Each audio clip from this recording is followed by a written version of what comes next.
Prayers and Meditations, page 124.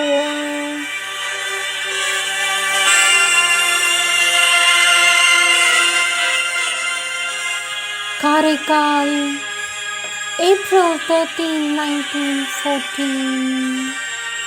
Everything works together to prevent me from remaining a creature of habits, and in this new state, in the midst of these circumstances, so complex and unstable, I have never before so completely lived thy immutable peace, or rather, the I has never before disappeared so completely that thy divine peace alone is alive there.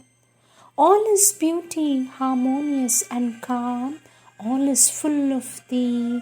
Thou shinest in the dazzling sun, thou art felt in the gently passing breeze. Thou dost manifest thyself in all hearts and live in all beings. There is not an animal, a plant that does not speak to me of thee, and thy name is written upon everything I see. O my sweet Lord, hast thou at last granted that I may belong entirely to thee, and that my consciousness may be definitely united with thine? What have I done to be worthy of so glorious a happiness? Nothing except to desire it, to want it with constancy, that is very little. But, O Lord, since now it is thy will and not mine that lives in me, thou wilt be able to make this happiness profitable to all, and its very purpose will be to enable the greatest possible number of beings to perceive thee. Oh, may all know thee, love thee, serve thee. May all receive the supreme consecration. O love, divine love, spread abroad in the world. Regenerate life, enlighten the intelligence, break the barriers of egoism, scatter the obstacles of ignorance, shine resplendent as sovereign master of the earth.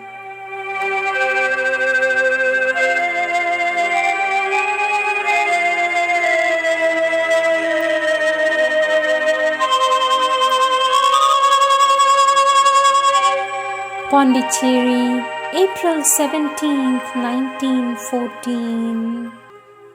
O Lord, O Almighty Master, Sole Reality, grant that no error, no obscurity, no fatal ignorance may creep into my heart and my thought. In action, the personality is the inevitable and indispensable intermediary of thy will and thy forces. The stronger, the more complex, powerful, individualized, and conscious is the personality, the more powerfully and usefully can the instrument serve.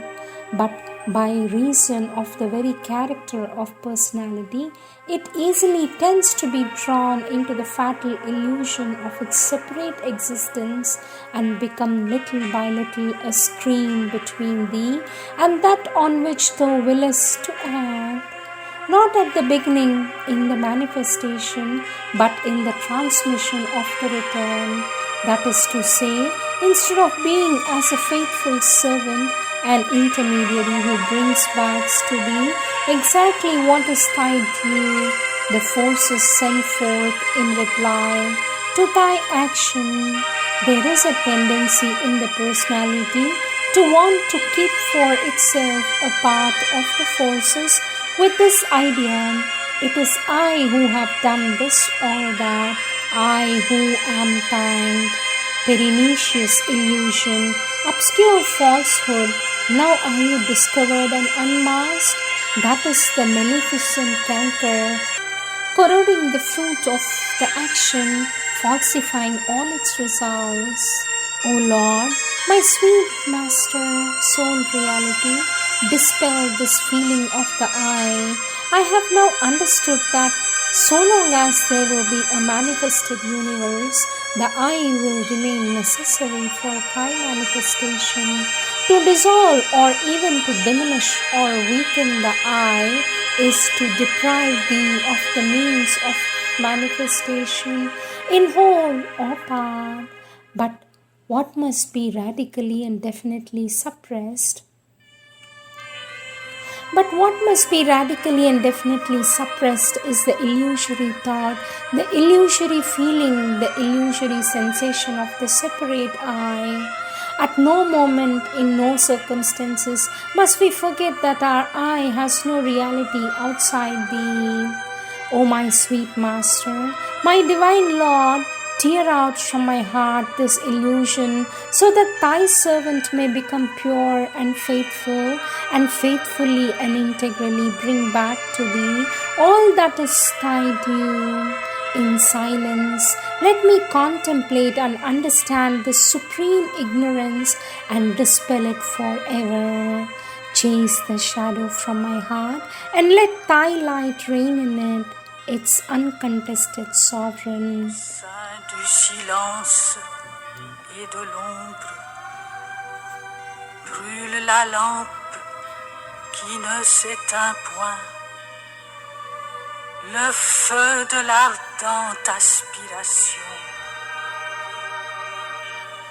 te connaître et te vivre intégralement.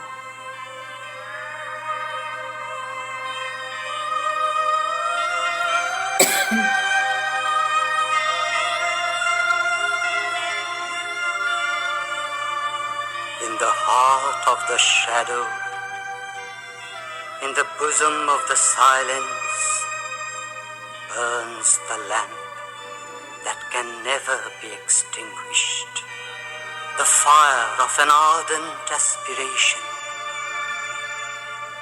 to know thee and totally to live thee.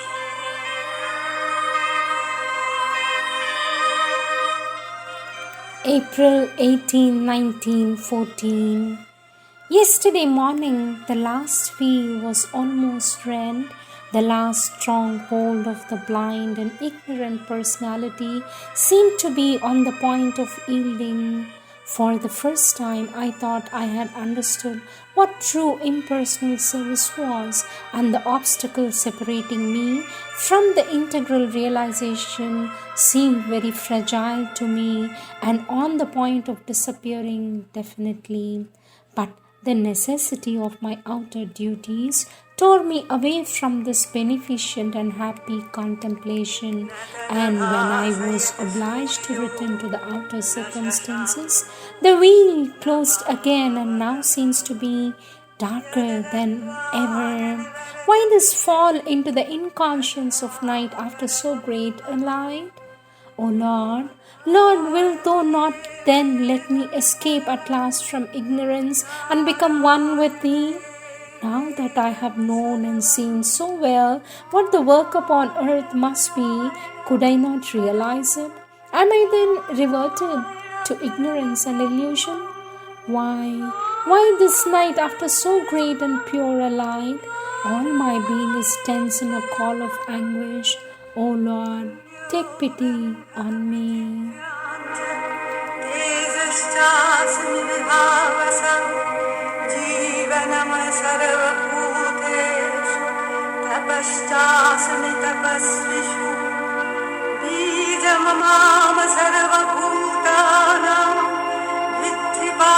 Yajjana